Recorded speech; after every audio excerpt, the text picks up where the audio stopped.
the June forum here in Inverness. Now, I'm appreciative of the distance a number of you have come. We're more appreciative of the distance that the Highland staff go to most of the other meetings as well. However, obviously, some of us are dependent on trains and whatever tonight. And for example, myself, there's a train at 10 to 4, and if I would enjoy going down to Fife as well. And if we miss that one, it's 5:30. So I would like to, without rushing through the forum, would like to try and move it on that we can get to that train at 10 to 4, or it's midnight before I'm home. And that'll be my golf hit on the head tomorrow, because I'll not be too popular when I get home. Fraser, you got to say a few words first? Yeah, if you don't mind, we're trying a bit of an experiment, and I'm very grateful to the good people from Highland Council who have made this technically possible. We had a request that was specifically from the Western Isles, if we would try to record the forum. Well, they actually asked about video conferencing. We came to the conclusion that wasn't really viable, because how can you do a video conference? Sometimes we have 50 people at the forum. So what we did say we would do is see if we could actually record it. So we are doing this little experiment. There's a microphone beside Bob. If you're intending saying something, it makes it a little bit more formal. Could you just pop your hand here and I'll bring the microphone to you? It doesn't help you hear it in the room at all. It's purely my laptop that's getting the benefit. And it might also be helpful for the purposes of the people who are listening in their offices in due course, because it's recorded, it's not going out live any place. And I have to say as well, although it will go on our website and I will give you the link, it's not a public link. You'd have to really know where you're going if you're going to find it. So you're not going to appear on the front page of the Scotsman or anything if you say anything controversial. And the point I would make though is if you are making a contribution, it would be useful if you just said your name and your council, even though we know who you are. The people, if you like, in their offices don't. There's one other couple of things I was going to mention. There are Sheila McCann has very kindly given paper copies of both the minutes and the agenda. Does anybody need any of these? Right, I'll come out with these in a moment. I'm conscious of this microphone, of course. I'm also going to pass around, this is the list of who we thought would be here. Could you tick your name off? And if you're not on that list, could you just add your name and tick it below? That would be great. Okay, I'll just hand out these. Anne Dawson. Start with that, right?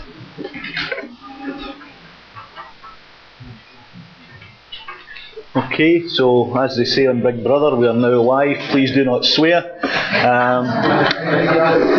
And apologies. I have the list of apologies somewhere. Is this the right one? Hang on, for a couple of lists here of apologies. Apologies, there are quite a few. I don't think it's all because of distance. I think it's also just that the school holidays start this week as well. Start today. Lynn Brady and Kevin Fraser, Perth and Kinross. Billy Phillips, South Ayrshire. Brian Jeffy, IRRV. David Miller and Fiona Caldwell, East Renfrewshire. Margaret Campbell, Stirling. Anne Bain and Jack Novak, Angus Council. Jenny Craig and Gary Smith, Scottish Borders. Andy McLean, North Lanarkshire. Fergus Walker, Argyll and Bute, Jim McCafferty, West Lothian, Anne Cairns, Audit Scotland, Leslie Henderson, Fife, Norma Matheson, Murray Council, apologies from North Ayrshire, Orkney, East Ayrshire Councils, Adrian Stewart, Western Isles, Renfrewshire Council, and Claire Brandon, Perth and Kinross Council. Any other apologies? Okay. Right, the minutes of the last forum in Perth on the 23rd of March.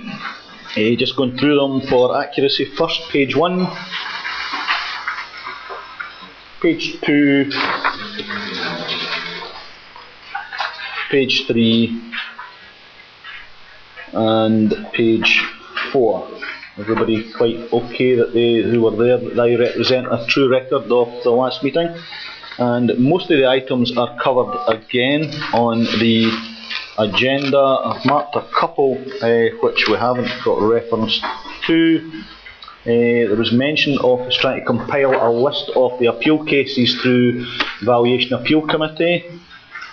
Gail was going to take charge of that from Aberdeenshire.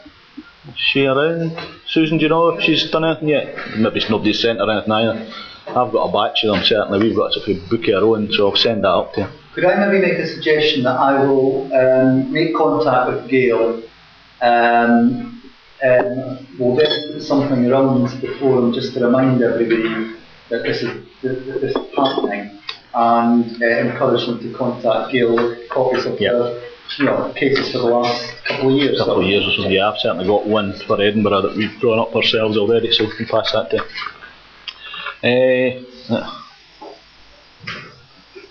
Had been agreed to put corporate debt onto this agenda. I don't know who asked for that. You, Les? Maybe. So I don't know if anyone's got anything to say about corporate debt. I think it was just really to see where we were in terms of how we were moving on with corporate debt. I mean, we're just going out to sheriff tender again, and the last time we went out with about I think we had 7 different lots for various things, including our housing department going out for rent arrears and whatever. This time we've suggested that we all pull it together into one tender with a view to creating a sort of corporate debt through that method, and using the successful bidder as almost a corporate debt collector, if you like. So once everything gets to a certain stage, it will just feed into that one sheriff officer who's more likely to win it or not, and they would then sort of handle that for us rather than us doing it ourselves. I know some authorities are a bit further down the line, Aberdeenshire etc. have been using cars for a wee while and whatever. I don't know. Do you think that was just really just where if anybody else was moving towards a corporate debt policy, or had already done so? Well, from our point of view, we've had our corporate debt policy agreed by members of the old council, and we're now in the process of going through a restructure to implement a corporate debt team. And also at the same time, we've got a project officer appointed with the view to procuring a corporate debt recovery system.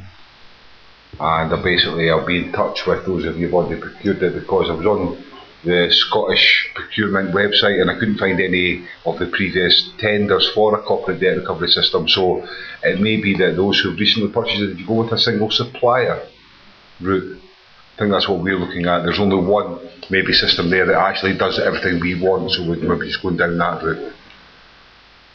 But no further updates from us on hardest challenges. We've now got rents, and getting rent officers to collect council tax is a bit of a challenge.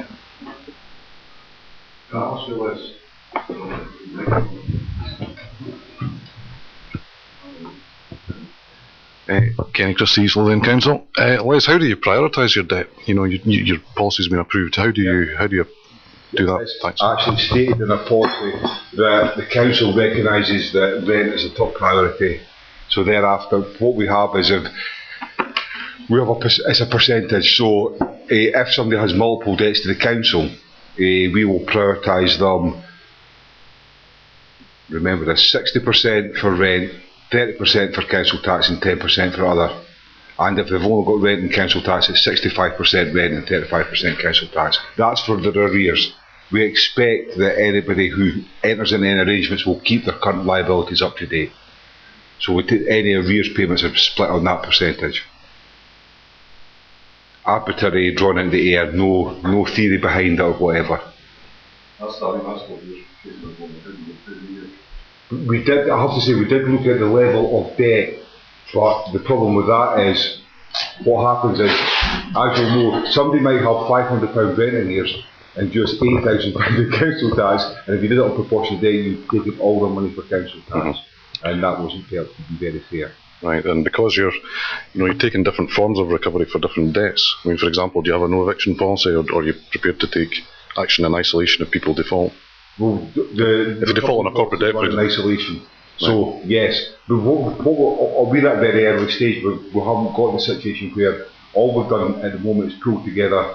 If our rent officers are dealing with rent arrears, we're also dealing with council tax arrears, and if our council tax arrears staff are dealing with that, they're also dealing with if they've got council rent. Right. We haven't brought in sundry income, housing benefit holder payments and that into the equation yet. Okay. So at the moment it's very early days for us. Okay. But to be fair, the rent staff are coming back with a large number of arrangements. The majority of them are not stuck to. It's very easy for them to make an arrangement to pay £5 a week, but to actually get the £5 a week's the challenge. Okay. Anything else on corporate debt? Another one that was on the any other business the last time was reference to the consultation document on bankruptcy that only a few councils had seen at that time. I don't know if anybody else has seen it or done anything with it since then. No. And our old chestnut, our old friend, energy efficiency, and how successful that's been and where we all are. And I think we had about 100 last year. But now that councils and various organisations are offering it all free, I don't know how much longer this is just becoming a bit of probably a waste of time, to be perfectly frank, for us. And I don't know how we can ever get it overturned and providing the scheme. I mean, we're now getting people saying, but it wasn't really advertised that well. We went with somebody else, so how do we get our money? Which, sorry, you're not getting your money, but it's really just a bit of a waste of time for us, I think. There are better schemes out there, less cost to the individuals as well. Is everybody else feeling much the same now? For the benefit of the tape, everybody added, everybody nodded. Okay, we'll keep that on because I think it's somewhere along the line we're going to have to go back to the Scottish Government and say, look, do you expect us to continue with this each year, or I was speaking to our home energy efficiency officer, and we're in the exact same situation that Clackmannanshire area, you can get free insulation, free cap at the wall, so why anybody would want to pay for it at all? And we have had the situation where people have went out and paid for it and then come back to say we want £60. But he was saying that British Gas and Scottish Gas have withdrawn. I'd heard that. And I've not had any official communication. We've only had two, so... I'd certainly heard that British Gas, and we don't use them. We work in partnership along with East Lothian and Scottish Borders, Fife, with the Energy Savings Trust. And I think in terms of that one, the good thing about that, from my perspective, is the individual phones them and they give them the best deal, which may or may not be our deal. So it takes it to a point out of our hands as long as we use that. But I'd heard that British Gas, I don't know if anybody still uses, Sheila.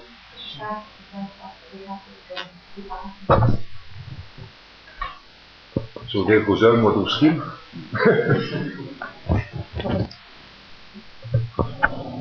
Because when I looked on the website, we're still listed there as one of the people, but...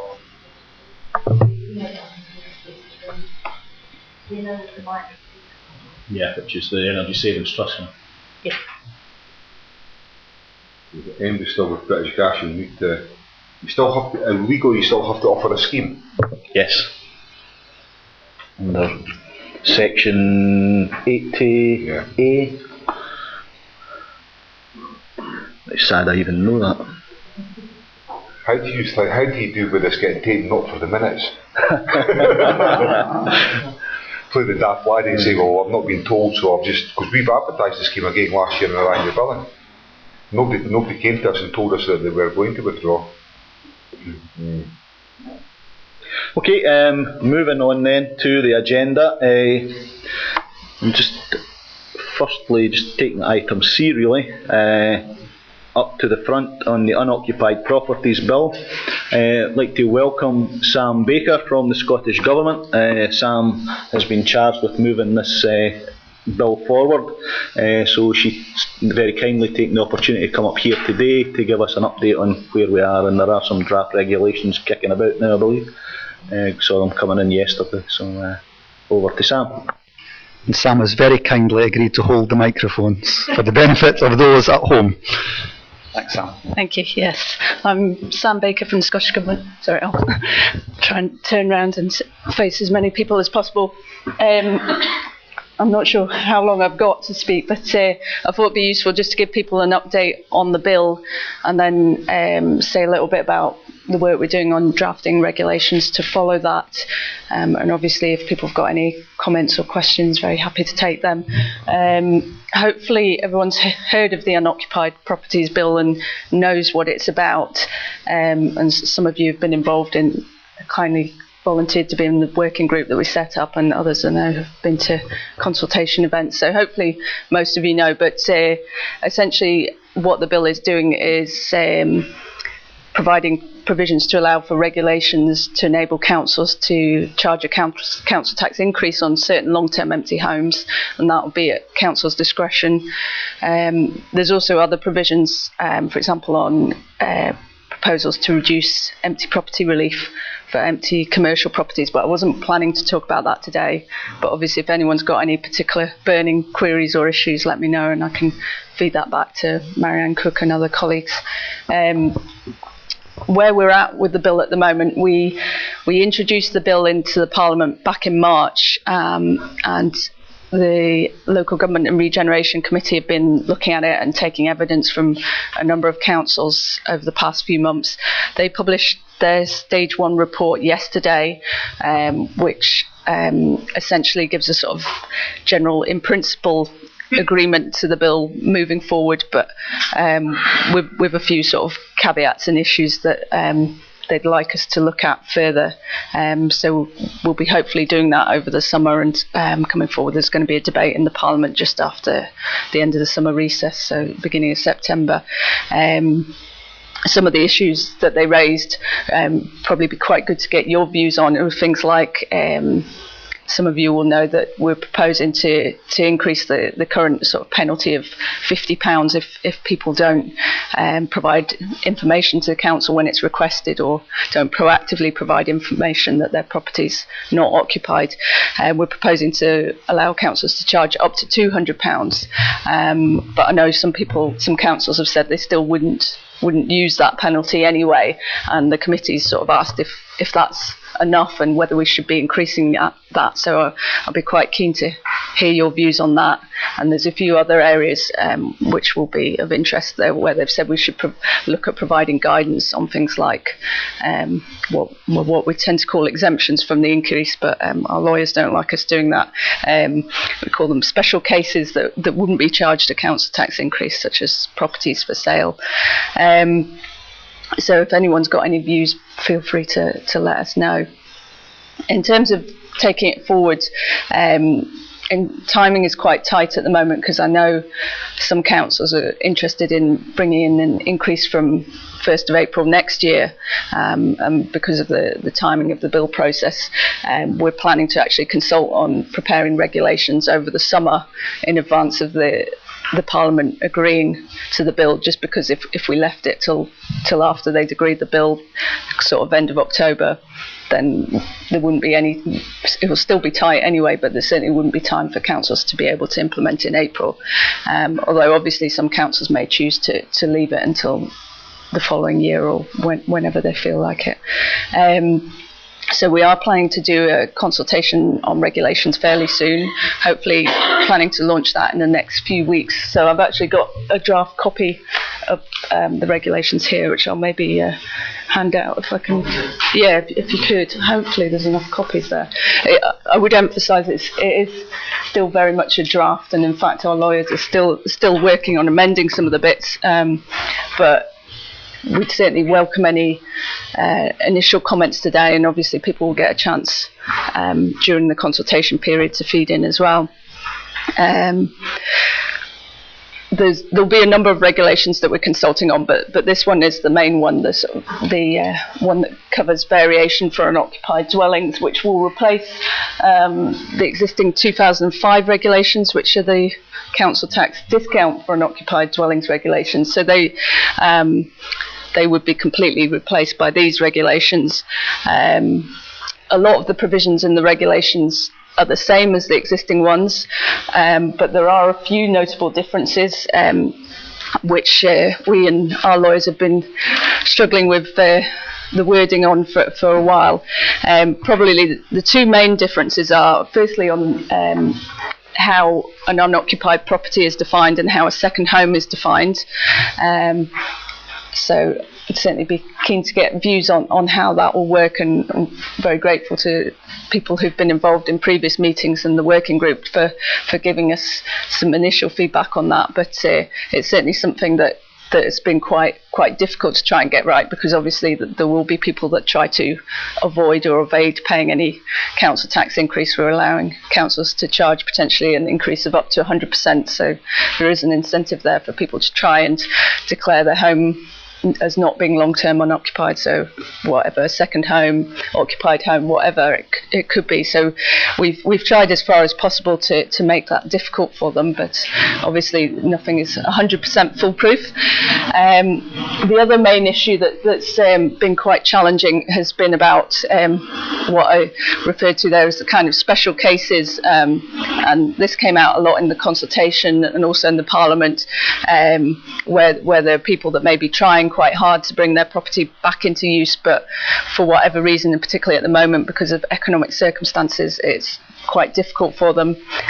One of the main categories has been people trying to sell their homes, and I think we agreed that they should probably get extra time. So at the moment, the regulations would allow councils to impose a council tax increase for most long-term unoccupied properties after a year, but we're saying for houses for sale that should be at least 2 years before that could come into force. And similarly, properties for let, I think there was probably more mixed views on whether they should have a special case, but after a bit of debate, I think we felt it was probably best to have the same treatment for homes for sale and for let, because both were trying to bring their homes back into use by means that could be justified. But certainly this is something that we need to consult on and consider further to see if that's the right approach, or if there should be less exemptions or special cases as they may be. I think probably that's all I wanted to say initially. The only other thing that is changed in the draft regulations that's worth mentioning is the current position is that after a home's been empty for 6 months, if it's unfurnished, it also gets a 50% discount for the next 6 months. What we're saying at the moment in these draft regulations is actually that councils from that 6 month point would have the discretion to vary the discount as you do now after 12 months, so between 10 and 50%. But the power to impose an increase would only come in after the home's been empty for at least a year. So those are the main provisions. There will also be some amendments to the administration and enforcement regulations, and also just one minor amendment to the existing council tax exemptions order of 1997. But those are fairly sort of minor, mostly technical amendments. Except in relation to the exemption order, it's around making sure that people have to reoccupy their home for at least 3 months rather than the existing 6 weeks before they can claim another exemption again and sort of start the clock ticking again. But that and the changes in the admin and enforcement regs are mainly there just to support these regulations by trying to make it a bit more difficult for people to avoid paying the tax or avoid providing information to the council and pleading ignorance so that they can get away with not charging an increase. That's probably all I wanted to say for the moment, but if anyone's got any comments, questions, anything else. Okay, anybody got any? Watching times. Hi Sam, Sheila McCandy, the Highland Council. I'm just wondering, has Scottish Government had any opportunity yet to discuss the regulations with software providers to see if they can be geared up for the 1st of April, bearing in mind that we do our annual billing in February? Yeah, that's a good point. We did. Sorry, It's okay, I'll wait for the mic. We did speak to software providers back, I think, in around January, but I think it's something we need to do again, looking at the regulations specifically so they can see. I know different people had different views about what would be possible with their existing software depending on which council and which software provider you use. So it'd certainly be useful to get feedback from yourselves, but we can speak directly to the software providers as well. In fact, I'll make sure we do that in the next few weeks. I think it's maybe worth saying that we've got a meeting planned with the software suppliers group immediately after the 7th of August. In fact, I just noticed on my phone that Robin Haynes has got back to us. But this is actually more on the benefits side in terms of the council tax localised support successor scheme. I'm just wondering if we might, you might want to piggyback on that. Now, the one caveat I would say in that is that on the supplier side, it's a different bunch of folk, if you know what I mean. But it's maybe worth us having a conversation about that, because that would be a good opportunity of getting the suppliers all in the room at the same time. Having said all that, we did promise the suppliers that we would try and split these meetings so that it was either revenues orientated or localised council tax support orientated, if you like. But we'll see. Can I just ask? I noticed you're saying that these regulations will allow you to reduce the discount after the 6-month exemption period instead of waiting for the year. Now, we have an issue with funding it. That part of the funding that we raise with that would be normally go to our housing department. The part of the regulations about an additional charge may be that we may use that to plug the gap for our shortfall in the local council tax support element, although that's still to be decided. Is there going to be any further guidance issued about how we can use the overall funding? Yeah. I should. Do you want me to hold it? Or? No, I'll hold it. In terms of the ring fencing of the funding, what we sort of discussed with COSLA so far was that any revenue that you can raise at the moment under the existing powers would continue to be ring fenced for affordable housing, but anything over and above that as a result of the new powers would be for councils to spend as they wish on whatever priorities and also on your costs of implementing the changes and any additional running costs from additional staffing and so on. I think we will look at guidance with COSLA and just on how that exactly works, but generally speaking, whatever you raise now roughly, I think all but 2 councils already have reduced the discounts to 10%. So whatever you raise now will continue to be ring fenced roughly, but anything in excess of that wouldn't be ring fenced. But yeah, we'll provide some guidance on that. I mean, we're not going to sort of want to account for it to every last penny, but just sort of guidance on how councils should work that out, so we don't have any fights between housing and council tax or finance departments. Any other questions for Sam?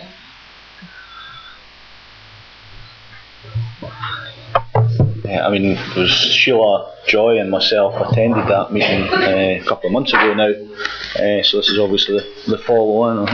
We're all pleased or relieved to see the revocation of the previous regulations, because I still, every time I read them, come up with a different set of circumstances. Sam did produce this sort of ready reckoner, if you like, at that meeting, and hopefully once the regulations are through as part of the guidance, you do produce that, because it makes, for me anyway, it's made it a lot clearer for me, and I can certainly ignore the old regulations just by looking at that. But I think it is quite easy just to pick that up, and we did observe that at the time.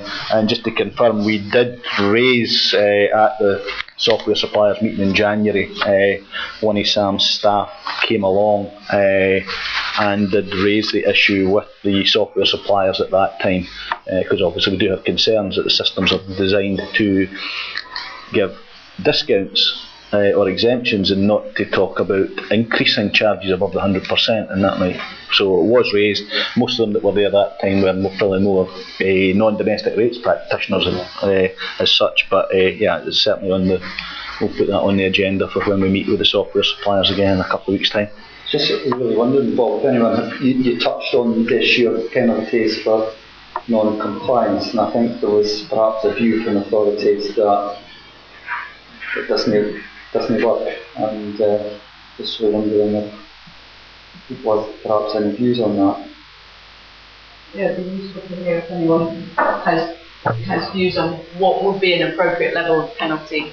I think we checked. I think there was a question from somebody last time about whether the penalties could be added to council tax bills, and we have checked that, and you can add any penalties onto your council tax bills to help in terms of you don't have to try and recover those separately. But I know there were concerns in some of the evidence, especially I think to the Finance Committee, that £200 still wouldn't be worth the council's while to recover it. Although, partly I guess it's about sort of the threat to the owner as well, making them think twice before they either don't provide information or provide false information of some kind. It's £200 then, and multiply by £200 each time they refuse to provide information. You should be able to charge So it could, and request information again. Because we go back to poll tax days, and the £200 in these days were never, although it was the assessor that was or the community charge registration officer, would never have, I don't think anybody ever collected anything. It seemed to be erased all the time, but I can't think there was that many ever collected. And just a technical point on the penalties. If you're considering getting your system updated to do the additional charge, you decide to get the penalties added on as well onto your council tax system, remembering if somebody appeals against the penalty and you billed that as a complete bill, you will then not be able to take recovery action until that appeal's heard. So there are a lot of technical issues around putting civil penalties on with a council tax bill, where it's much easier just maybe to raise a sundry debt invoice if you're going to raise them. Okay. Just one other point which might be useful, I mean it's more an issue for the assessors, but useful to hear that the committee raised some concerns about certain homes which are sort of semi or practically derelict, and this was an issue raised particularly by Scottish Land and Estates about homes in very remote areas or generally remote areas which are not, or they view as not habitable because they are in such a poor state of repair, but concerns that the assessors wouldn't remove them from the council tax list. And I don't know if any of you have had particular experiences with that, whether it's a major issue that comes up a lot.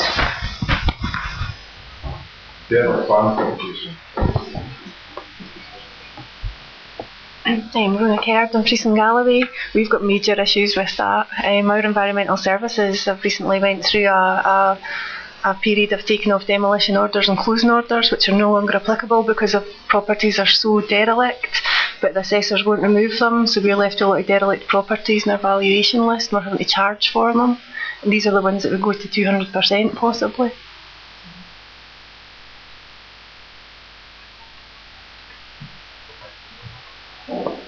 Sorry, just on the same issue, we've had, because we just introduced the 10% discount, we've had a lot of issues, and I'm meeting with our assessors regarding a number of properties, and basically the assessor says if it has 4 walls and a roof, it will remain on the council tax list. So therefore, to get these properties, and we've been out and they are derelict, they're shells, but they still remain on the council tax list. So you're knocking down the wall? Take the roof off.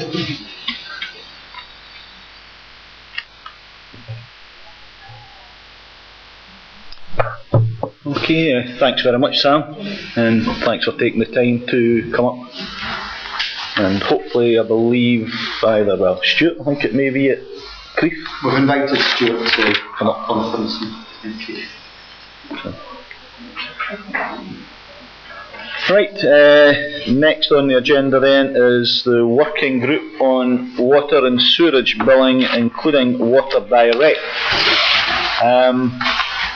Okay, you recall back in December last year in Aberdeen, Sarah Fortune came up and asked for volunteers to go into a working group to look at Water Direct, and a number of authorities came forward, and the group's led by thanks Sam, Chris Thompson from Glasgow City Council. We've met several times and we came up with a list of questions on Water Direct and our thoughts and concerns on Water Direct and how it would affect Scottish authorities, because it's obviously an issue that runs in England for water companies. And quite clearly there's a difference that they only are interested in water charges rather than council tax and water.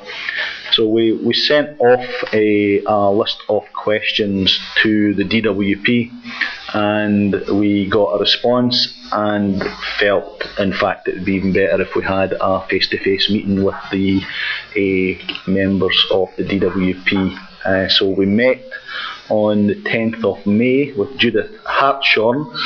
And I'm not exactly sure what her title is, but she's from the building design area of the DWP, and one of her colleagues, Philip Patterson. We went over the questions that we had raised, and she gave us the answers that she felt were appropriate to it, and I'll quickly run through some of them. We were keen that if we were going to use a water direct scheme in Scotland, that we should have a council tax water direct scheme, which would make it much easier, because there's potential real stumbling blocks on the issue of where there's split accounts. If there's partial water debt or partial council tax debt, while appreciating our issues, the current water direct scheme would not allow that. You would be able to go for water direct for water charges, but you would still have to progress your council tax part of the bill, if there was a council tax element, through the normal recovery procedures before you could apply for direct deductions. But you could in effect end up with 3 deductions from the individual.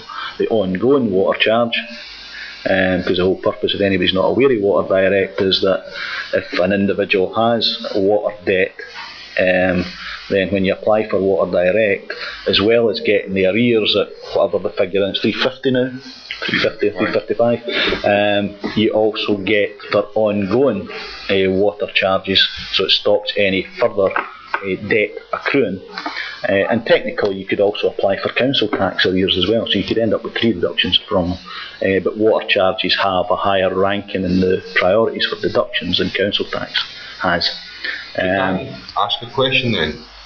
At this point in time where we don't have water direct, could councils theoretically, if there's a partial benefit case, be applying for a water deduction and a council tax deduction at the same time? My understanding is yes. That's my understanding. Joy, you agree with that? Want to say that again? I agree, yes. Thank you, Joy. Was this not tried before and it wasn't allowed? Well, Patterson has been tried before, but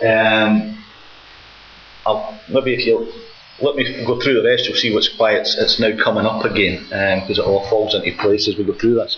The answer to basically at the moment is that you would have the current legislation would still mean you would have to have a water direct and then through your council tax. However, she was going to take that away and asked, she was part of the Universal Credit Design team, and asked that they consider the Scottish position for universal credits as to whether we could have the water direct or the council tax direct scheme and universal credits. Now I'm aware that she did ask that question. I am not aware yet of any response. So we'll wait on that one. Again, you can apply for the water direct scheme without it progressing to summary warrant, so you could go at reminder stage, but you would still have to take the summary warrant for any council tax debt, and she confirmed that. She also confirmed that because we are only part of the overall scheme of things for the DWP direct deductions units, they would never give us a service level agreement on performance, and that's an area in particular that Chris is very concerned about. But if anybody does have any issues with performance of their area, she did ask that they contact her directly. There's a lot of anecdotal stories go about that various authorities are having difficulties with their processing centres. Some no doubt they're true, but it's very difficult to put all that together. But they contact her direct, and we will put in the minutes her email address. You can do that. It is judith.hartshorne, that's HARTSHORNE, at jobcenterplus.gsi.gov.uk.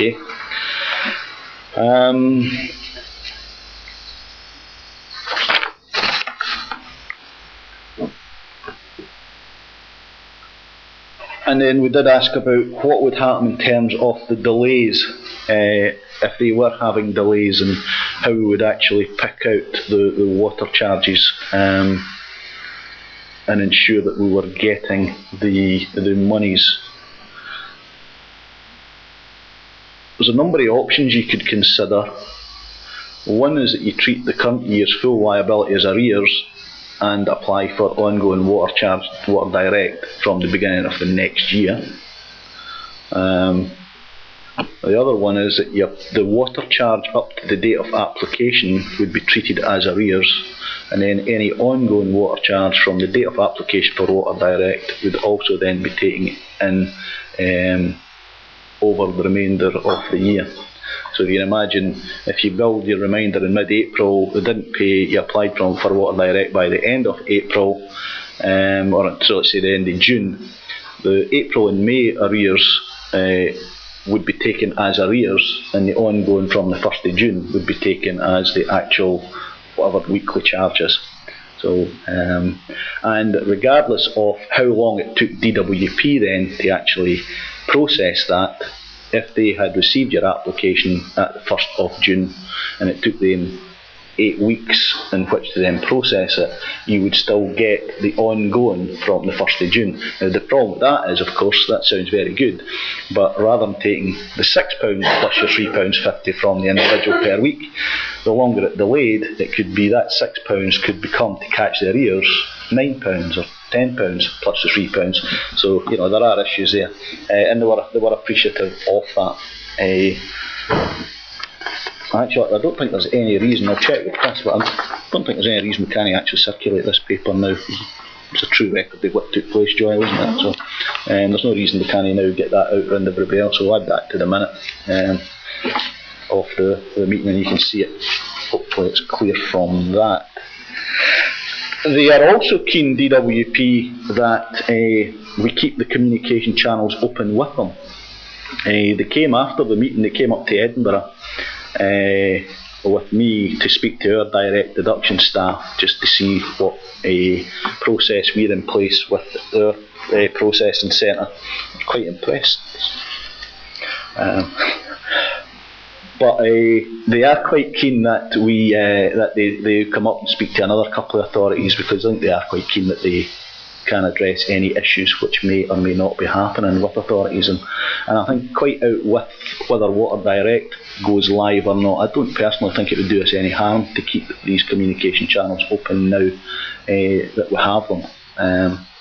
If Water Direct comes on, then Water Direct comes on. If it doesn't, then at least we have an ear right through to the top at the DWP regarding the process. As part of the discussions we had that day, what we thought would have been an idea was to have had a couple of pilot sites before Water Direct were ever going to go live, maybe using each of the software suppliers, a site for each of the software suppliers, to actually test the process and try and come up with a standard process which should be followed by all the Scottish authorities who wanted to use it, and also would be followed by all the benefit processing centres as well, because what I hear a lot of is that different processing centres apply different rules, and there seems to be a bit of confusion. Certain things happen by some centres and direct deductions other centres do it different ways. So I think, you know, even if it's not Water Direct, to try and come up with some kind of standard method that everybody works to, whether it be us, the 32 of us, or the 5 or 6 process centres, I think could only help. Four, is it 4 now? Could only help. So that will be addressed through the contacts with COSLA. The steering group itself, which I'm now a member of along with Chris, met on the 18th of May, and through COSLA it's still the desire of the local authorities that we move away from the ABCD formula and move to line by line. And hopefully every authority should be in a position to report line by 2014.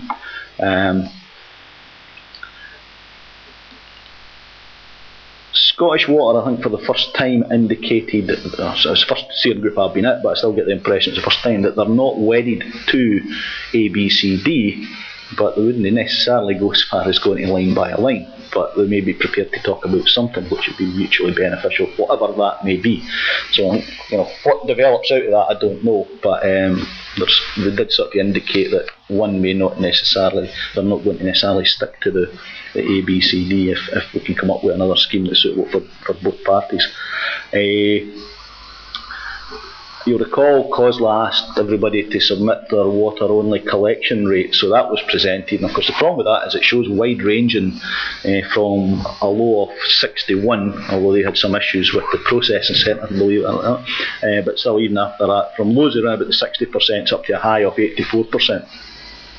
For water-only collection. Now, there's issues with that because I think as Aberdeenshire said, Gail had certainly said at one of the meetings, they don't have a high level of water-only charges as opposed to other authorities do have, like Glasgow or ourselves or whatever. But there's also issues about how authorities do account for that. Some do move all their water-only charge collection into the current year every year, where others, Edinburgh for example, we just leave it where it is because it's too much work for us to do each year. So there's a bit of an issue there, so you can't draw too much. But you can imagine Scottish Water look at it and draw a lot into that the 84%ers are performing a lot better than the 60%ers type thing, which isn't quite the case. And that obviously then gives them sort of arms their weapon, so to speak.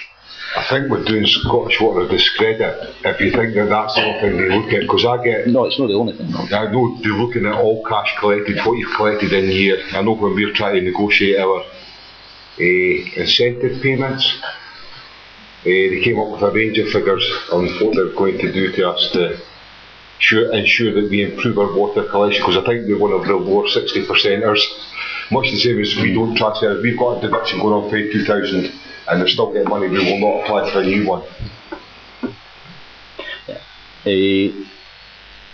Scottish Water are still keen that we use Water Direct because they see it working really well in England, but then it's completely different in England. The Scottish Government are also very keen that we apply Water Direct, right from John Swinney down. There are some issues within the Scottish authorities about it. There was discussion at the welfare group that June was at as to whether or not it would interfere with the welfare group, but I think the view there was not really. It should just be taken as a separate item. I think that was it, basically. Yeah. Yes, that's what it would certainly come out of. So, in terms of has it been tried before, I don't know, but the legislation, the DWP have already provided for it in Scotland now, so we could technically do it, although they would obviously want a warning off that. We still have some issues and we need to go away and check as to whether Schedule 8 of the Local Government Finance Act allows us to go for direct deductions without summary warrant still, and we need to. It's one of the issues we need to go away and look at on that.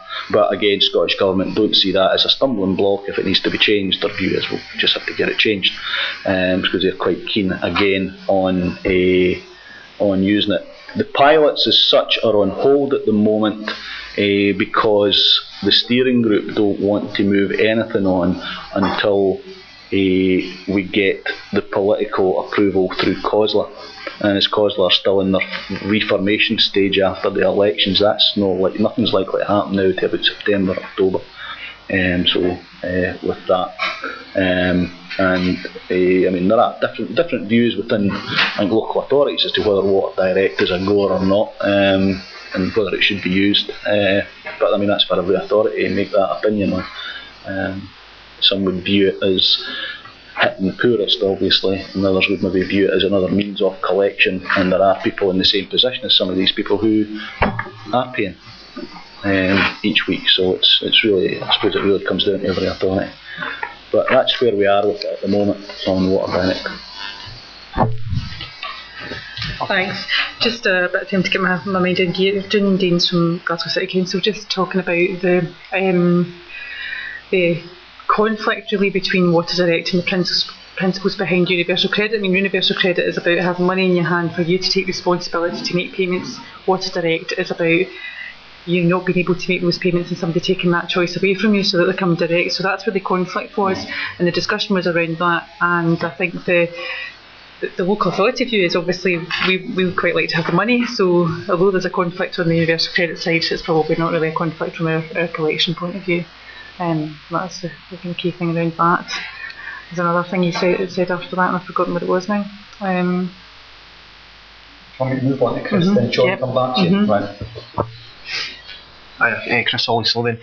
We had a meeting with Glasgow a few weeks ago. I don't know if you remember, June, but we were thinking through the software changes that we needed to be able to cope with this properly, and maybe it's just we're on Capita systems, but the changes needed to be able to manage this accurately and account for cash allocation and people going on and off benefit, and it's just, the more you think about it, it's pretty horrific. Maybe other systems would be able to cope with it easily, but I'm not confident we could do it, without some significant changes at a high cost as well. It might be worth maybe putting on the software suppliers group for a wee chat and see what the software suppliers think. If it's worthwhile or not, Bob? Again, we did mention that at the software suppliers meeting in January, that this was bubbling about, so to speak, and there is, the software suppliers who are there do have issues about the cash allocation rules, and for a number of them it would almost be a complete system rewrite for the cash allocation rules.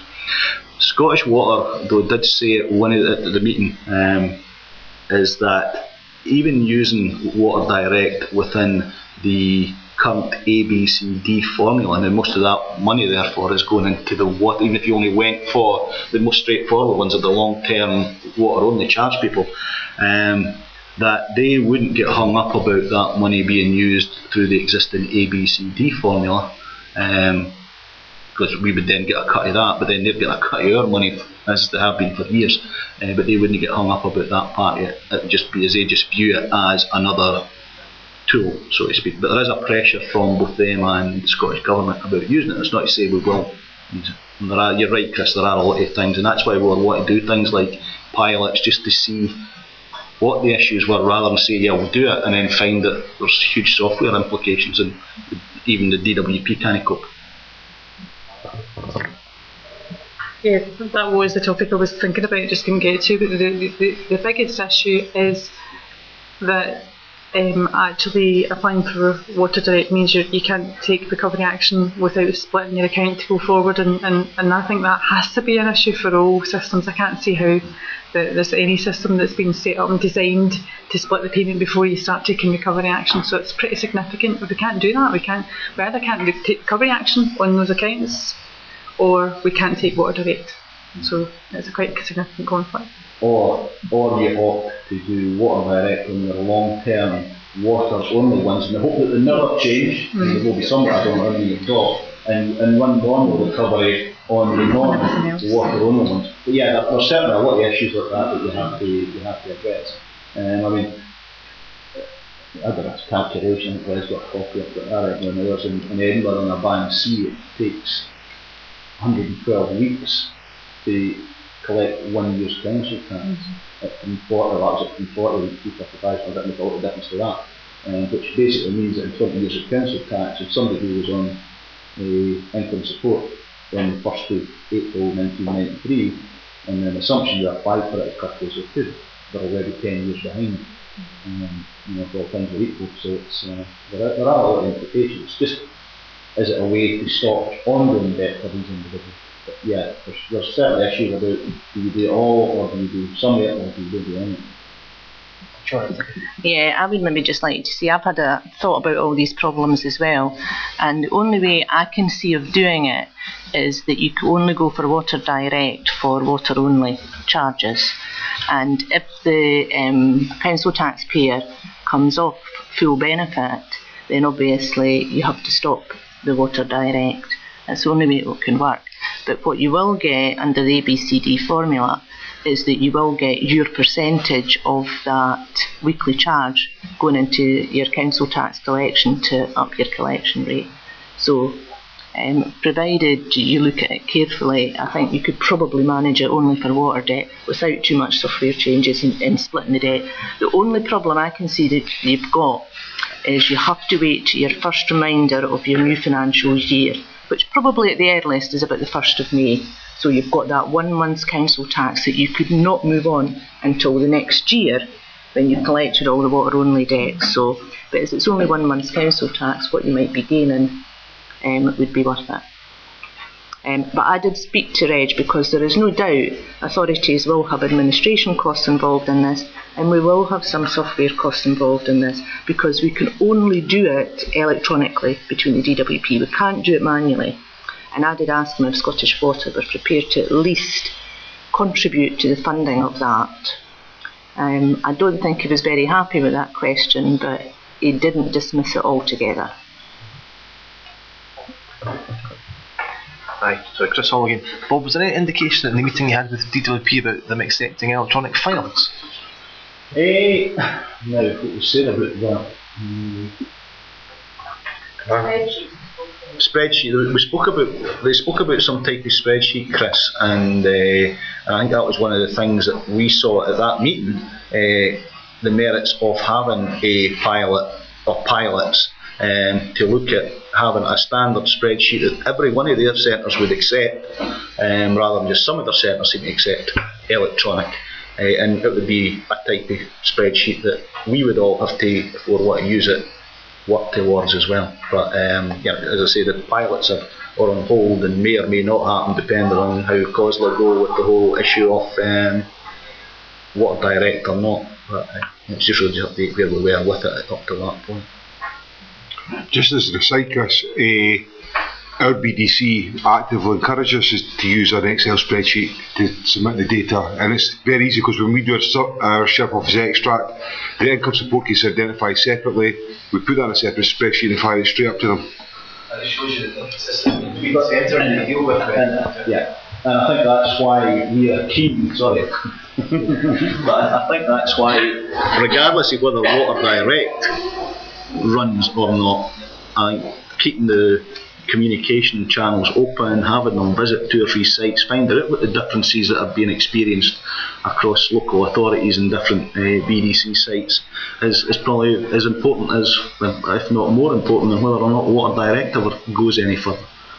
Just try to get some standardisation across us, which will be hard with 32 years, and using 4 maybe 5 different IT systems and 4 BDC sites who are all across the country, and some have never even heard of Water Direct. Okay, so we'll get that into the minute, that update, just so you know where we are, but it will all be subject to whenever COSLA can decide where we're going. Okay, I suppose it's down as economic downturn, but just looking at collection rates for the last year, the Scottish Government have not as yet put the statistics on the website. I checked again on Wednesday, they were supposed to be coming on this week, the collection rate for this year.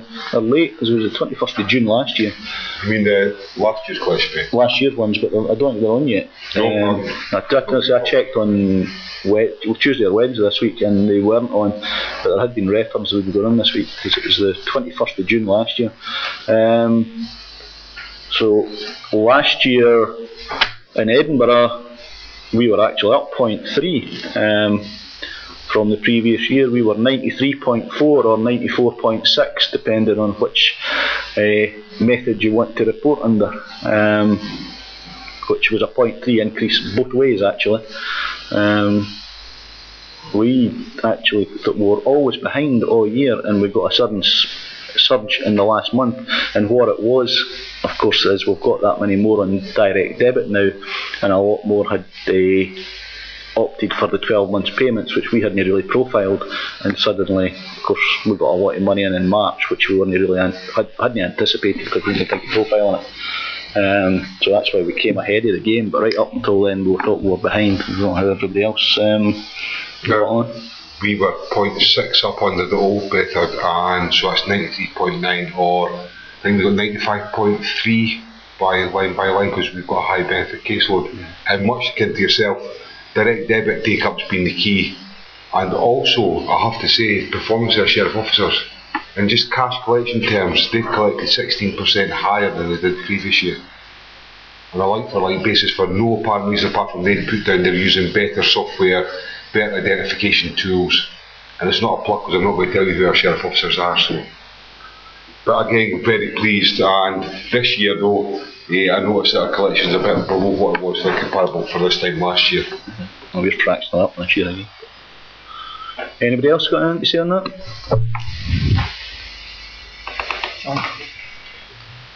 Joy Mackenzie from Fife. We were 0.4 up this year, either 94.2 or 95.2 if you look at line by line. So both were 0.4% up.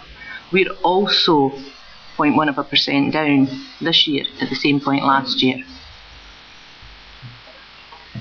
I think though that might be when we're looking at a profiling, we've had a lot of contact with people moving from 10 instalments to paid over 12 instalments because we've offered direct debit over 12 instalments, so we might.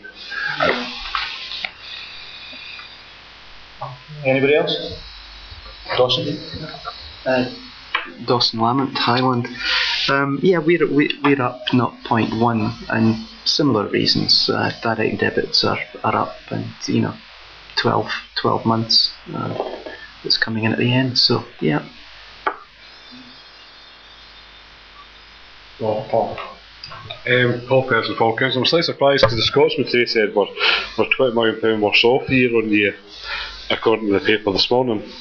So if we're all up, I mean, we broke even, we didn't move either way, but somewhere somebody's made a loss, I would suggest, because they said well, it's up. They said it was £80 million unpaid last year, £100 million unpaid this year, or 10, 11, 12, so. And they're not just comparing the figures at the year end, so. It's supposed to be the main performance of the looking at that. Suggest it's maybe now on the website. Although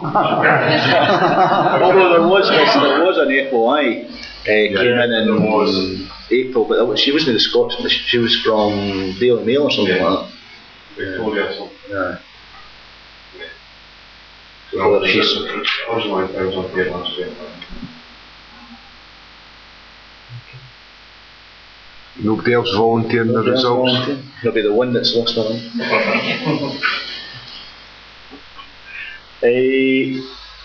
Diligence costs, probably not much more we can add on that at the moment. The court case is still pending, so there's not really much more we can say. I think most authorities who have gone out to tender have found a way around that. So we'll just keep an eye on that court case as it comes up. Any other issues on council tax? Yeah. Sorry, I'm just sleeping there. Apologies. So Nick Erdon, Priest and Galloway. The last time when we were talking about water, we were talking about the councils reported that they'd be meeting with Scottish Water with regards to collection and recovery. And has many more councils been through that process? The one where they're saying they want the incentives that you're talking about earlier, Les, is that? About our meeting with our SLE? The Scottish Water, they want us to actually maintain or improve collection rates? Or? I think everybody will do that process. Yeah, and I think a lot of that's coming out of the steering group stuff as well. That when they look at these, they had this last year, this list of authorities and their performance. And again, because we've got 29 out of 32 authorities reported this year on that, which was up.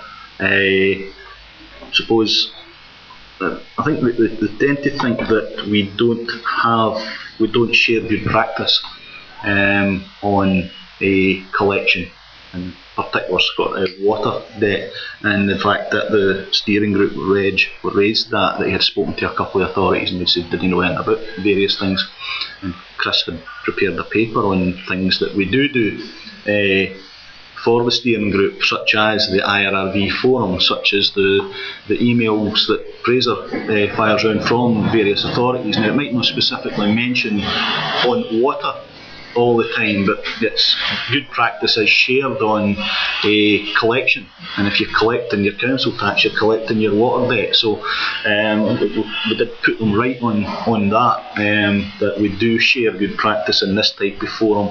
We do share good practice through the IRRV inquiry facility as well, but there was the sort of indication, as I say, and I'll take Leslie's point that they look at a number of things, but if you produce a paper between 60 and 84%, you can see where they take that from, but there's a lot of issues within that paper as well, as to why these figures are like that. So I think that's where you're coming from, and then obviously everybody's have had their meetings with Scottish Water as well, I presume, for the ongoing years. Any agreement yet? I was wondering About the agreements that everybody else is. I did we agreed to meet. Yeah, but that's all confidential, not allowed to discuss it. We're up to approve a collection rate, something like 99% to get money that you do it.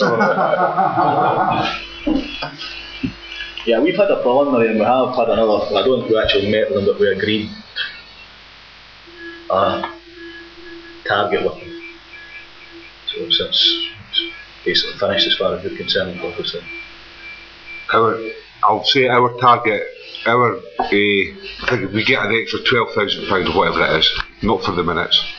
And it's split over an overall collection rate and also increase in water only collection. So if we increase either, any increase, we'll get 30% towards our maximum cap of £12,000. So I shouldn't really tell you that because I'm not meant to tell you according to our contract that I just received. It's alright, there's a horn going in the background, so no one will. So I've said some horn. They weren't interested in any other sort of issues with us with regard to, well, if we do this, could we look at that and things like direct debit take up. They're just really interested in the end of the day hard cash, was my view. Don't know if anybody else got that feeling.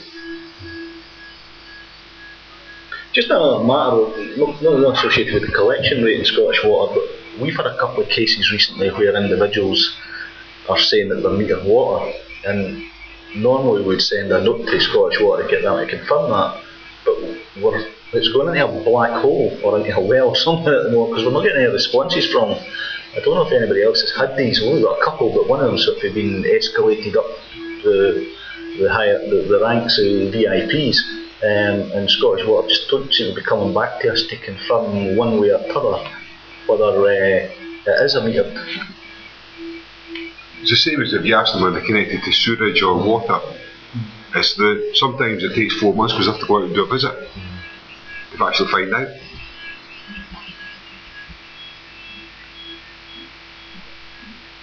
Okay.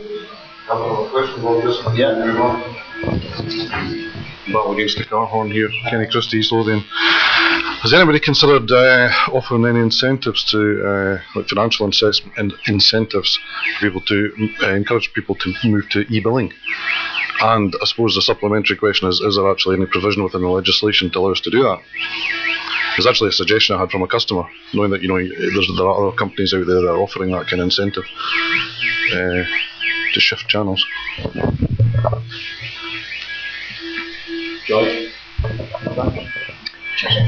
We are considering moving to e-billing and we'll probably be doing it halfway through this financial year. There is provision in the legislation. It came out, I don't know, about 10 years ago, I think, for that. For the financial incentive? Oh, for the financial incentive. I think you can maybe offer whatever you want. Yeah. We don't intend to offer any financial incentive because we think it's a much better service for the customer that wants to sign up for it, because they won't have paper, it will be easy, they'll have an online account that they can access, they can communicate with us 24/7, so that's our incentive for them. The issue that we've got is around recovery if any of these people don't pay, because we don't think we can send them an e-reminder. So we're, that just kind of knocks the benefits off it, but hopefully that will get resolved sometime.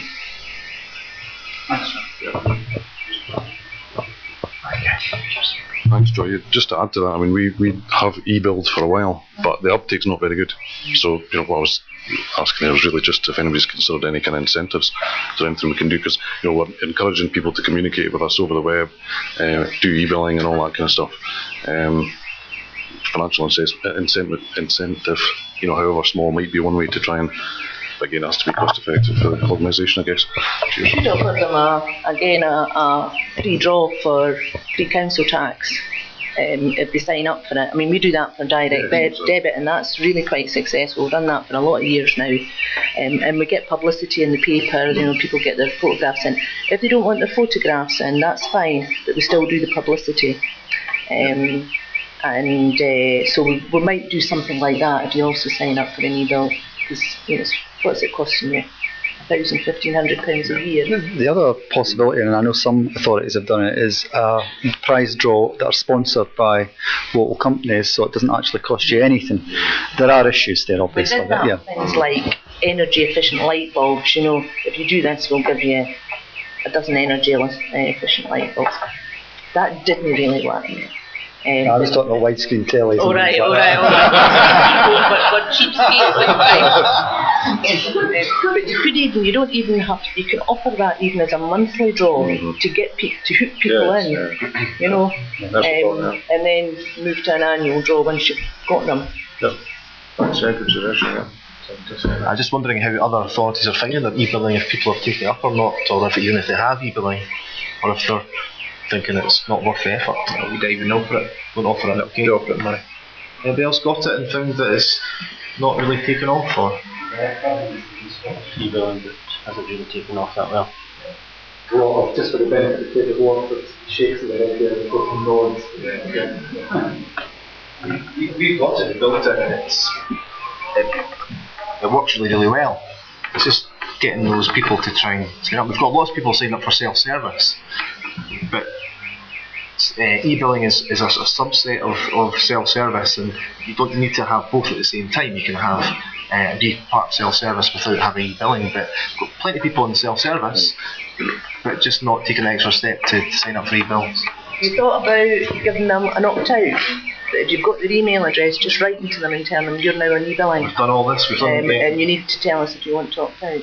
Oh no, we've not done it that way around. I think we'd get some complaints if we went that way. Well, not a bit they can communicate with you electronically and just take them out. Yeah, you can't. It's not our self-service doesn't work that way. They have to actually sign up. We can't sign them up for them. You have to be an e-citizen. There's a few layers before they get to that stage. Yeah. Okay, thank you. Okay. As an East Lothian resident, I haven't even seen your advert about signing up for e-billing, and I'll tell you probably why. Because council tax hasn't changed for 4 or 5 years now, and I pay direct debit, when it comes in, I don't even open it, because I know when my first one's coming up. Being quite blunt about it, and that might well be an issue, because if you were offering that's very good. If you were offering me an incentive and you were giving me a one, I might well open the envelope. But all joking aside, that might be a reason for it. That if you've increased your direct debit take up, these individuals probably never have to engage with you with council tax bills. They know that the next payment will start in April. 5,000 annual bills this year on the envelope. We actually had something about signing up for self-service on there, so you didn't even need to open the envelope. It was actually on the envelope. I suggest you get some envelopes printed up with both open ones.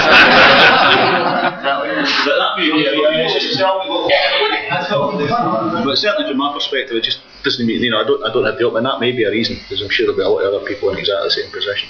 But we've obviously got our citizens account, although we've not gone to the e-billing side of that yet.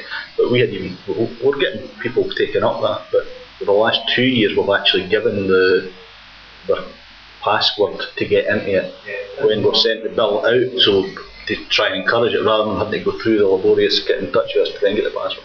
So I saw that. Yeah. Thank you. Yeah. You need to put on it now. Open up for exciting new information. 3 widescreen telly inside. Save some money. Have you got a prize inside? Any other issues? Just got one. Are people giving consideration to what they're going to do next year with prescription of debt? 1993, 20 years, 2013? Or are you thinking it's 2014 because you got your warrant at the end of the year?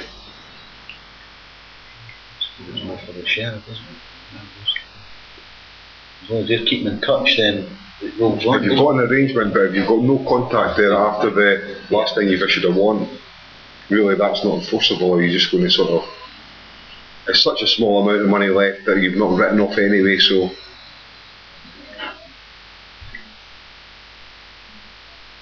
Nobody considered it.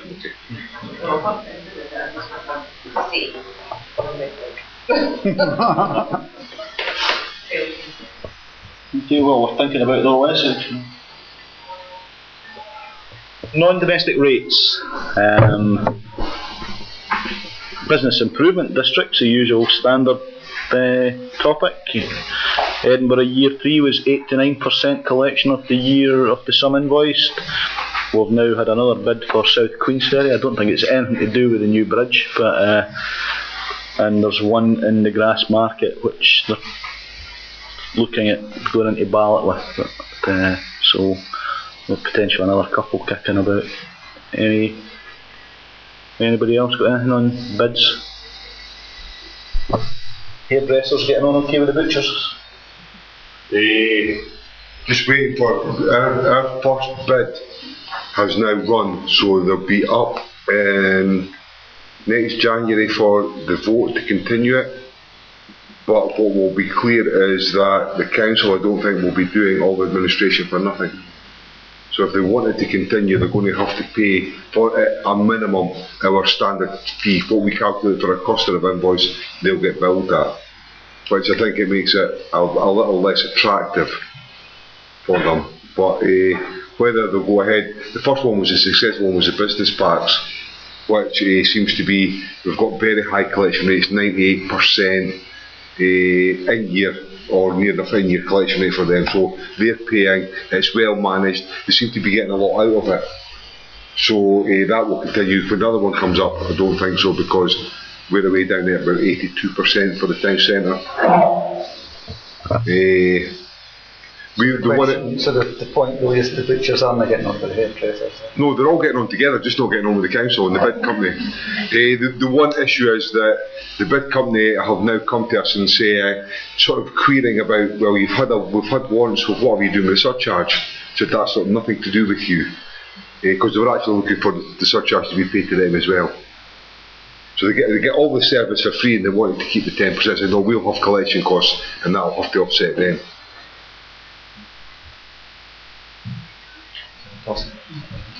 I was just going to comment. I mean, I think it's important that bids remember that it's the councils that are the billing authorities.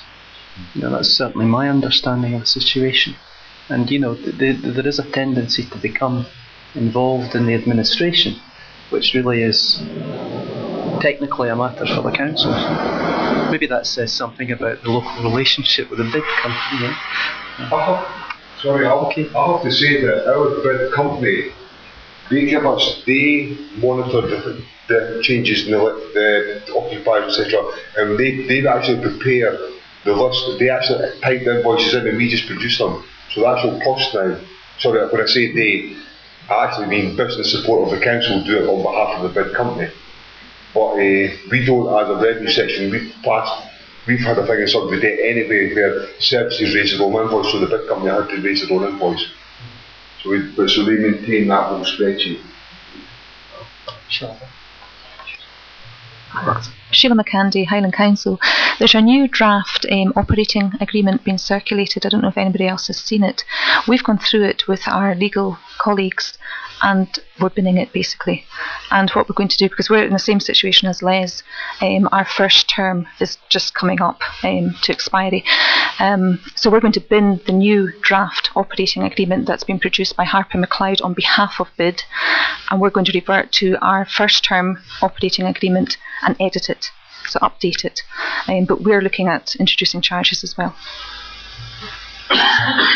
So you've actually got something in writing to say what you'll do for the bid company? I was done a phone call from the chief executive to my predecessor to say you're doing it.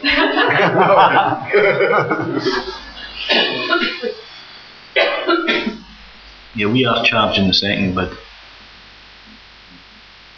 And any future ones as well, presumably.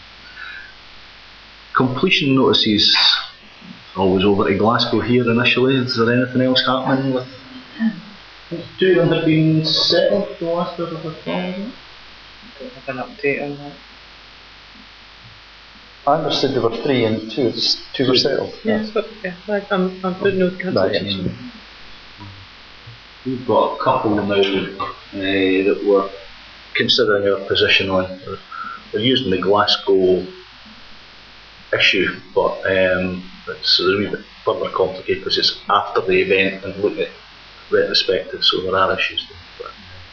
But we're just considering our position at the moment.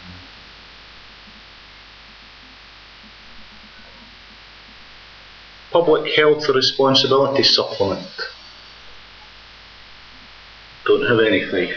Yeah. You do? I've seen it's been on an event, Fife. I've sent the bills, it's been paid. I've had very little difficulty with it.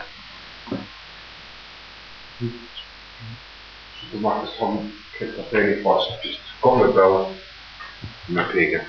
We have one supermarket who has removed cigarettes from their one of these extra places. It's not the company call them that, but they have one of these smaller stores in the city centre, and that puts their rateable value high, puts them in the city centre, and they've removed their cigarettes from it to see how they can, no doubt, will then consider their position. I think there was a thought that some of the supermarkets might, if you like, move their cigarettes out to the petrol station, leaving alcohol in the main supermarket, separate entrance, Bob's your uncle, but it doesn't appear to have happened in practice from what we can see. There's only one in Edinburgh, there's only one that I'm aware in Edinburgh that could potentially do that. One of the big Sainsbury's, this petrol station is at Murrayfield, just behind our building, is actually the shops on one side of the road and the petrol station is actually across the road, so potentially they might do it.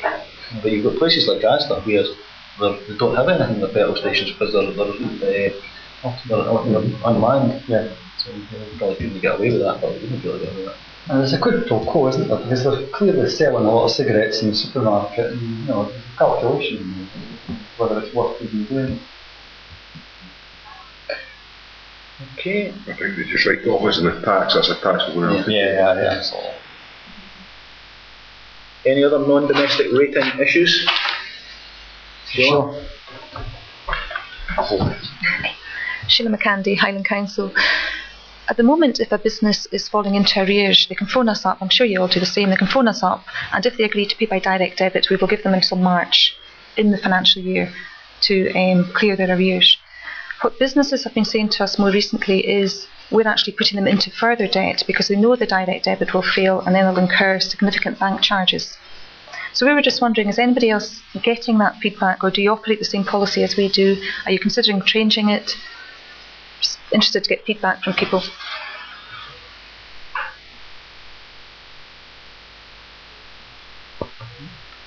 You're stuck with it anyway, you can't really take recovery till September, so a lot of businesses know that and just don't pay you. And then when you issue your first reminder, yes, they'll phone in and say, can I have direct debit? And then they cancel it.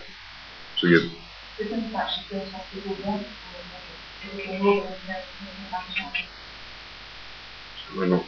that not in the we're not in a position to make a payment and to keep to their payment agreement, and therefore there's no point in having an agreement with them if they're just going to default on it. You're as well just doing what you need to do. So maybe it's a good thing to offer direct debit, and if they say no, it's going to fail, so we don't want it, then you know that your agreement's not worth the paper you've written it on. Certainly, anecdotally noted that our high balance cases, which I've become involved with, and meeting with the finance directors, etc., that the banks are getting really tough, that they won a big contract and thought they could pay towards their arrears and found straight away that the bank have cut their overdraft. They've seen the other income coming in, so they basically, we're having all that other income to cut your overdraft. So I think that might all be the same thing, maybe it's down to the banking.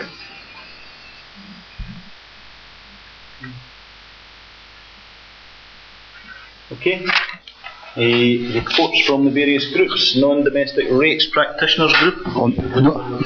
conference. It was indeed normally Kevin. Obviously, Kevin's unable to be here today, but he would normally report back on this. But yes, indeed, the non-domestic rates conference took place on the 22nd of June. We had over 40 people there. It was a very good day. Very pleased with the feedback. Contributions from Scottish Government. There are a couple of speakers. When I say a couple of speakers, they're husband and wife. But anyway, speaking about English issues. So we're quite keen, actually. I tend to go by feedback from previous events, and there was a view that it would be good to hear a little bit about what was happening, maybe not in Scotland, so that was the purpose that lay behind that, and in particular regarding empty rate. And we had an update from Ian Davis and Porter on bids as well in the workshop, talking about empty properties as well, so that seemed to go well. There will be another meeting. We'd previously agreed at the group that there would be what I would call, I think my PC's died there, no, we're still recording.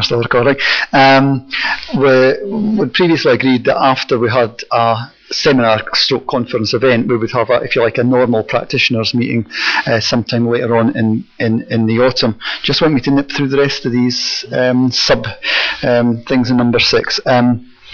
Again, similarly, actually, the Miscellaneous Income Network, we had agreed to do a training event, which we did with Tony Ash on the 29th of May, and that was well attended. Again, pleased with the feedback, and again, the Miscellaneous Income Network will have a normal, if you like, practitioners meeting again sometime between September and November. The Training Officers Group, it last met, and thanks to Fife Council for hosting that one, back on the 20th of April. Now, one of the issues that we spoke about at a degree of length was the whole Atlas situation, and that resulted in a sort of subset of practitioners meeting on the 1st of June to discuss these, and arising out of that, and thanks to Person Ross for hosting that particular one, we at the suggestion, now I have to say we're deeply into benefits here, and we're supposedly still on the revenue side, but that's where it is on the agenda, so I'll say it anyway. There is an intention of meeting with DWP along with practitioners, which Peter Meehan is kindly moving forward, and grateful this time to, I think it's City of Edinburgh, and as possible substitutes, Glasgow City Council have kindly agreed to host that, which will take place in the near future with DWP folk in attendance. And lastly, Software Suppliers Group, as already been alluded to, I mean, we went back at the end of March, and that was really more on the benefit side in terms of the council tax, localised support, and again a subset of practitioners group met at City Edinburgh Council a couple of weeks after that, along with Robin Haynes and colleagues at Scottish Government. There is now the intention to have another software suppliers meeting, which was originally, until we met today, was going to be purely on council tax localisation, but obviously we've discussed a couple of possible other things more on the revenue side that we could perhaps tack onto that, and it looks as though that will be on the 8th or the 9th of August, judging by the email I've had back this morning from Scottish Government. So that's what we are on all of these. Thanks, Fraser. Shared services and best value. Probably Aberdeen City Council are the main one to, if they had their decision was deferred until the 4th of April. Has there been an update on? It's knocked on the head. Yeah, they're going to do savings in-house. Okay. Anybody else got anything going on with shared services within their? I know East Lothian's got issues regarding shared services with education, but now moving away from it in a way. Oh, so never knew before such, but we're an opportunity to share a head of education with Mid Lothian. However, East Lothian have decided to appoint their own. We do share a director of education. It would seem it would be a natural, positive step in to share a head of service. But East Lothian have appointed their own one. So I think the two new administrations are speaking, but no real development. So. Anybody else got anything to add on shared services? Yeah, I think the juggernaut of shared services has run out of petrol or whatever. Okay, any other revenues business? The only other thing I was going to say, usual commercial plug, but IRRV Scottish Conference takes place on the 5th and 6th of September, as I'm sure you're aware, and more brochures to follow, I regret to advise. But we've got, I think we would all agree, a very strong programme. The local government minister has kindly agreed to make the ministerial address, and we'll be sending out an updated brochure with the full programme. The initial one just had the sort of subject areas being covered whilst we finalise speakers, but that's pretty much all in place, so we'll be getting that out to authorities in the next sort of week, 10 days.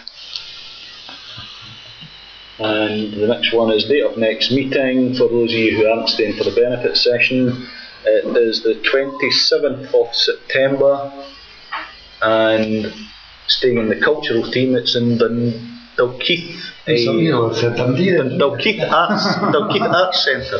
It's Culture in Dundee. Culture in Dundee. Dalkeith Culture in Dalkeith. Dalkeith Arts Centre, but you always get more details nearer the time.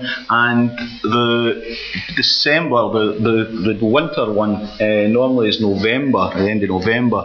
We've had some discussion about that, and we're going to try this year to run the forum the same day as the President's reception, so that those who are travelling don't have to travel down 1 week in November and then travel again a week or two later for December. So we are looking at doing that. The venue I had offered Edinburgh initially as a forum.